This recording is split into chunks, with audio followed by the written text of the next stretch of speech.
Hey, good evening. How are you doing? Welcome to my studio. Have you ever had the feeling that you are stuck in the middle of a project or even at the beginning and that you can't go any further because nothing seems to be good enough? If you feel or ever felt this way, you are not alone. My name is Leonardo, and in this channel we talk about music, composition and production. In this series I am exploring some interesting topics on music psychology, and I am trying to give you some tips on how to move forward and to overcome them. Today the topic is writer's block. So if you want to know more about it, please stick around and let's get into it.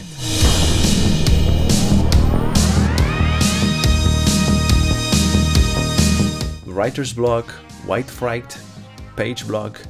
For those who don't know what it means, it is the inability to continue working on a project because of the lack of ideas.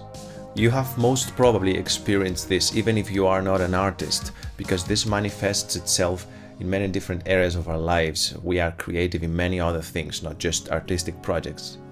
In psychology, it is extremely helpful to understand the origin of a problem, its root, and that's because it helps you looking at it from a different perspective, from a different angle, and therefore seeking for answers you did not look for before. That is why it is very important to understand where writer's block comes from. Because despite of what most of you might think, it's not the lack of ideas, but the inability to stick to just one. It's something like, nothing seems to be good enough, time still passes by, I haven't written anything, I am not making any progress, and yet I am stuck in this part and I don't seem to be able to move forward at all. So I think by now it is very clear what I am trying to depict. Writer's block is the inability to continue a project, not because of the lack of ideas, but because you can't seem to be able to write anything, which is different. So now that we know what writer's block is, let's have a look on why this happens. A creative project is a series of choices to execute an idea so that it is expressed in a very specific way. What this means is that whenever you start something creative, like writing music for example, you must have a clear visions that will guide your choices, that will give you a criteria to make the right decisions so that the idea that you had initially is expressed the way you want to express it. Because as we saw in the previous video, there are several ways to express an idea. Now the problem is when you don't have the clarity or enough vision to see how it will look like, or how it will sound like, or even how it will feel like. Then you start running into problems because you can't really decide what is better to express the idea that you wanted to express initially. Let's say you want to write a tune for a rock band. So you know the players, so the instruments, and you know how they should sound like. You also have a melody with a harmony in your head, or you know the song structure that you want to put in place, you know the key, you know everything else. So you just go there and write it. I know it sounds very simple, but this is what it looks like when you have a clear vision of what you want. Now let's complicate things a little bit. Let's say you didn't give much thought to the keyboards part. You know the melody is going to be played by the guitar, you know what's going to be the drums groove, you know what the lyrics are going to be, but then it comes the time to write for the keyboards, or the keyboard have a specific part in which you need to write something. You will probably not know what to write because you didn't think about it, because you don't have a clear vision of what the keyboards have to do. This situation here is a simplification, is a reduction of reality. I know that probably your problems are much more complex than what I'm trying to express here, but I think you get the point. If you don't know what you want, you can't write it, otherwise it's gonna be random.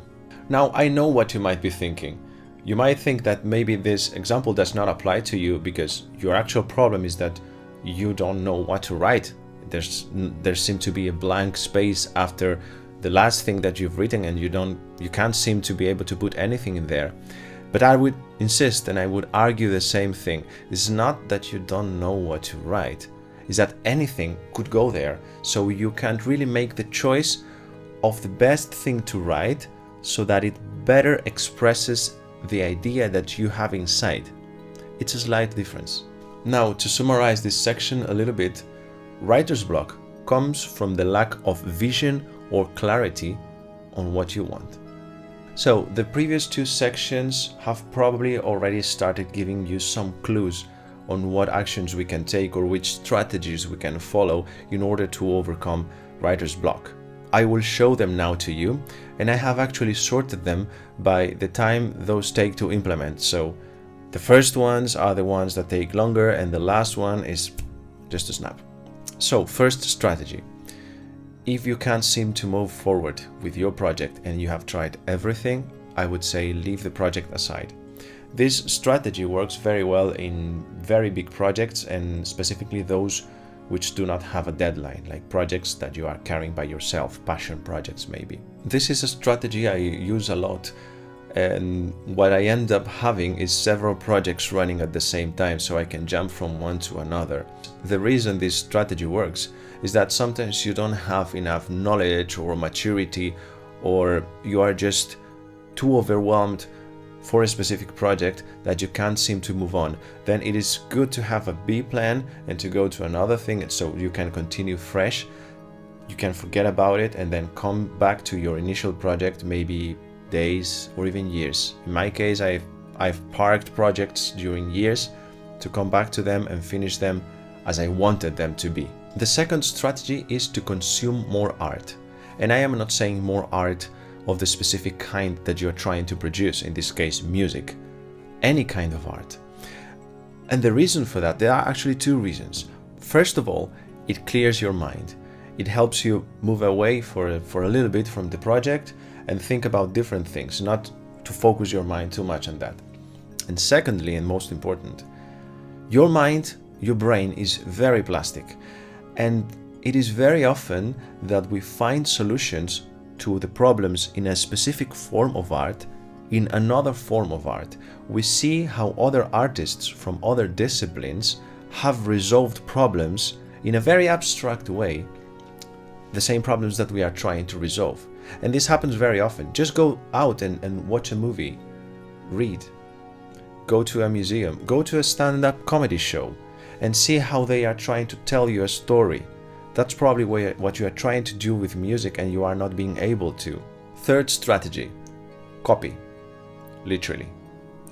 There is this saying that good artists imitate, great artists copy. And I agree very much with that. Think about it for a second. You are most probably trying to resolve a problem that somebody in the past that was a master in your discipline has already resolved.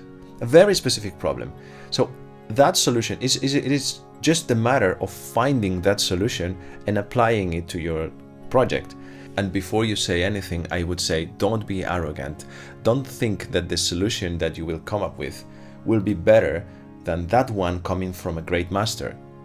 And again, I am not saying that you can't be a great master or that you are not a great master, but if you have been struggling with that and somebody has solved it before, it is unlikely that your solution will be better, so use it. It's there for you. There's nothing wrong with that. Fourth option, my favorite, disconnect. Leave the project for a couple of hours. Have a nap, go have a walk, do some exercise, do something else. This is some of a variation of the second strategy of consuming more art, but without employing your brain any further. The reason this one is so powerful is that most of times the information is there for you. It's in your head, but it's blocked. It can be blocked because the stress you have created on yourself. It can be blocked because maybe you have cornered yourself into running in circles around the same concept and you can't seem to think or to be able to think outside of the box. There can be many reasons, and it is very easy to cut and to break the loop. Just allow your mind to focus on something else for a while. This is like, opening the windows and let some breeze in. Your mind will be instantly refreshed, and sometimes it's just a matter of going to the kitchen and getting some tea or some coffee, looking through the window for a couple of minutes, and bang, your idea comes by. Another reason why this one is so powerful is because when you relax is when you are actually more creative. So if you are stressed and you are focused and you are pushed by deadlines, Just allow yourself 5 minutes. Those 5 minutes will not do you any good, will not help you move any forward, and if you take them to sharpen your mind for a few minutes, you will most probably achieve those results you were seeking for. So before I move to my final strategy and the fastest one, I would like to ask you, what are the strategies that you employ normally? Is there anything that I haven't mentioned that you use and that helps you? Please let me know in the comments. I would love to hear you. Alright, so now it's time for the first strategy. Simple and effective. Write anything. Literally anything.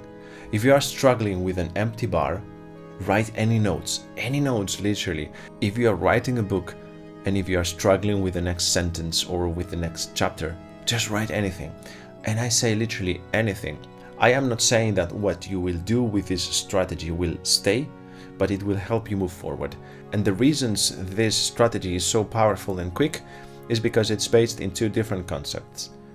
The first one is, if you can't seem to choose what to write next, then it seems that any option is equally good, right?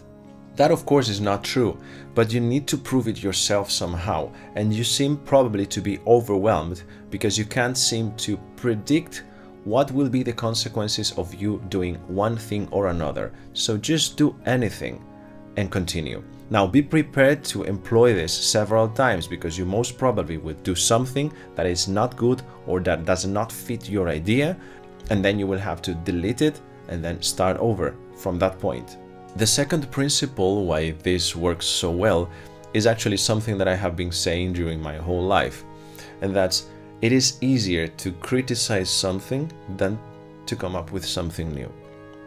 Now, this applied in this specific situation tells you that if you have something to criticize, then you know the reasons you are criticizing it for. You know why you don't like it, or why it doesn't work, or why it just does not fit there at that moment. So you can change it. Whereas if you don't have anything to criticize, then you will still be in the same place, which is where you have been so far. Remember, for this last strategy, write anything and then continue working and see how it develops. If you see that your concept diverges too much from the original idea, then try to identify why and correct it. If not, then you have guessed. Alright, this one has been very, very intense. What I am trying to do with these videos is to share some of my best practices and trying to help you out, because I have this dream of filling the world with better music. In any case, that's all I have for you today. I appreciate you very much watching this video and see you next week.